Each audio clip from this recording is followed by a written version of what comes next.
Have you ever been asked who you would put your life on the line for? A parent, sibling, son, daughter, or friend? Of course, most of us would want to say that we would in a heartbeat. In John 15:13, Jesus teaches us that there is no greater love than to lay down one's life for one's friends. But what about laying your life down for a complete stranger? Not all of us would be able to say yes with the same confidence as we did the other question. Well, 234 years ago, a small organization emerged in Massachusetts that took this principle to heart. And though they saved countless lives, their story remains hidden in U.S. history. So listen closely as we travel back to experience the story of the Massachusetts Humane Society and discover why its story remains in the background. It all began in the winter of 1785 between a conversation between a man named Dr. Moyes and his guests, Reverend James Freeman, Royale Tyler, Dr. Aaron Dexter, and Dr. Benjamin Waterhouse. Dr. Benjamin Waterhouse started a conversation about the new America's need for a society that would be solely concerned with rescuing and reviving those who experienced a near drowning or any other danger that came with the water. The men all agreed with him and acquired a copy of the British Royal Humane Society's publication, whose mission was to keep their people safe in the water. With this copy, the men met the next day and wrote a rough draft for their own society following the copy's guidelines. With this draft was then sent to President James Bowdoin, the governor of Massachusetts, who would then become the society's first president. And on January 5th, 1786, the members had their first official meeting in a popular tavern called Bunch of Grapes. And though their beginnings were small, their impact would stand the test of time. The society's rules and guidelines stated that anyone who was able to successfully recover and save a person from near death and reported it to the physicians of the society would then be rewarded with a certain sum of money. LighthouseDigest.com says that the purpose of these rewards was focused on recognizing selfless life-saving rescues and preventing such tragedies. They soon were able to give out a reward to a man named Andrew Sloan, who had risked his life saving a boy who would have died from falling through the ice in the pond if Sloan had not acted. Months went by.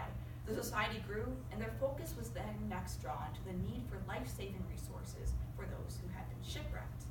LighthouseDigest.com says that the members took the initiative to build multiple huts along the coastline, filled with essentials such as food and firewood, that would aid the survivors of a shipwreck until they were found.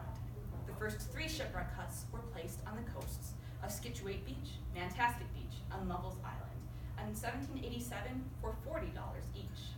In fact, if you go to the coast of Nantasket, you can still see some of these huts along the coastline.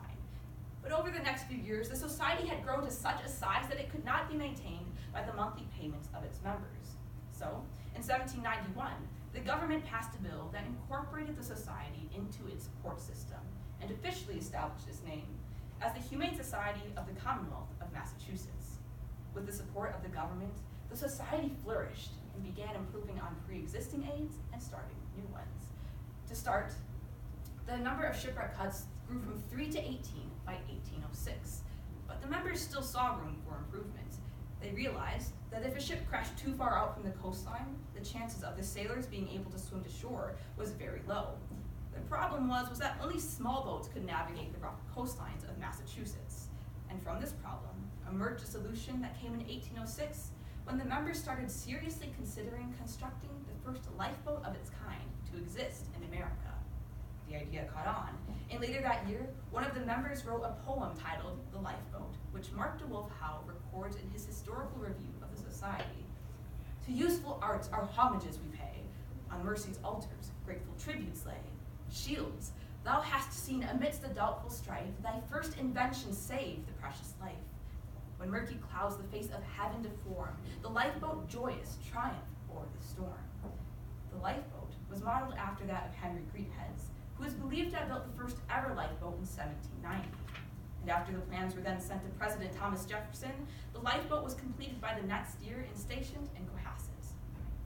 From there, the society addressed many other needs, from beginning a swimming school to decrease deaths by drowning, to improving on resuscitation methods, one of which was called prone pressure method of resuscitation. LighthouseDigest.com says that the researchers of the society aided in the development of this process, which would eventually become cardiopulmonary resuscitation, or CPR. This method saved countless lives and inspired an anonymous author to write a poem titled Reanimation, which Howe also records in his book. But thou, our saving God, we know, canst bless the mortal arm with power, to bid the stagnant pulses flow, the animating heat restore. There's an account in Howe's Historical Review that says that a 2-year-old boy was successfully revived after being underwater for 20 minutes, thanks to the method of resuscitation that the doctors of the society developed. Another account says that a man named William Tewksbury and his family saved 31 lives from drowning. The Massachusetts Humane Society also played a huge role in the founding of many hospitals in Massachusetts, 3 of which are still standing today. In 1818, the Massachusetts Humane Society provided $5,000 to the primary developers of the Massachusetts General Hospital and a hospital for the mentally ill, which is now called McLean Hospital. In 1832, they provided a grant to the developers of a maternity hospital, which is now called Brigham and Women's Hospital. And yet, hardly anybody knows anything about this incredible society. Why is that? Well, in 1871, a government-run organization called U.S. Life-Saving Services joined into a partnership with the Humane Society. This partnership was meant to be beneficial for both organizations, helping each other deal with the greater disasters to increase the amount of lives saved. But after a little while, the volunteers of the Humane Society decided to let the trained professional men of the U.S. LSS take over. And in 1915, the U.S. Coast Guard was created. The Massachusetts Humane Society now had very little action in the life-saving, and their story disappeared into the archives of U.S. history. But they did not disband. Today, they still meet to give out awards, support organizations such as YMCA and Red Cross, and provide grants for resuscitation research. But think about it. They were volunteers, all of them. Their lives didn't revolve around this. They had their own day jobs. Every single man who put everything on the line to save someone he didn't even know did it out of self-sacrifice, not for the money or recognition. My pastor, Dennis Episcopo, who used this story as an example in one of his sermons, said that they did it because there's something so indescribably precious about every human life. But after the leadership changed and the volunteers turned into paid professionals, the Humane Society sank into the background. Pastor Episcopo compares this change to a church's growth. Over time, a church can become too comfortable letting the professionals handle everything. He says, a church forgets. We're supposed to be in the life-saving business. Churches don't disband. They still have services and programs and fellowship.